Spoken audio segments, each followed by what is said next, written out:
The roar of the crowd was deafening, yet it was the silence inside me that spoke the loudest. Standing alone on the field, the scoreboard glaring down at me like an unyielding judge, I felt the weight of my dreams crumble with the final whistle. We lost the championship. The one moment I had trained for, visualized endlessly, had slipped through my fingers. My teammates, my friends, all wore the same mask of disappointment, but it was the reflection of my own failure that haunted me the most. I couldn't help but wonder if all those early mornings and late nights hadn't been enough, if maybe, just maybe, I wasn't enough.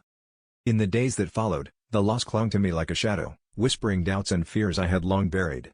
But in the quiet moments, when the world seemed to pause, I discovered something unexpected, a flicker of resolve that refused to be extinguished.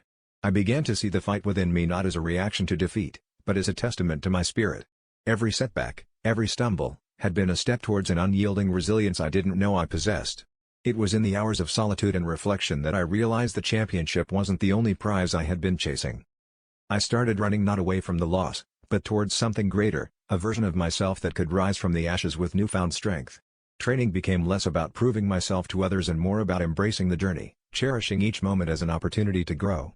I connected with others who had faced their own battles, and we shared stories that painted victory not as a destination, but as an ever-evolving journey.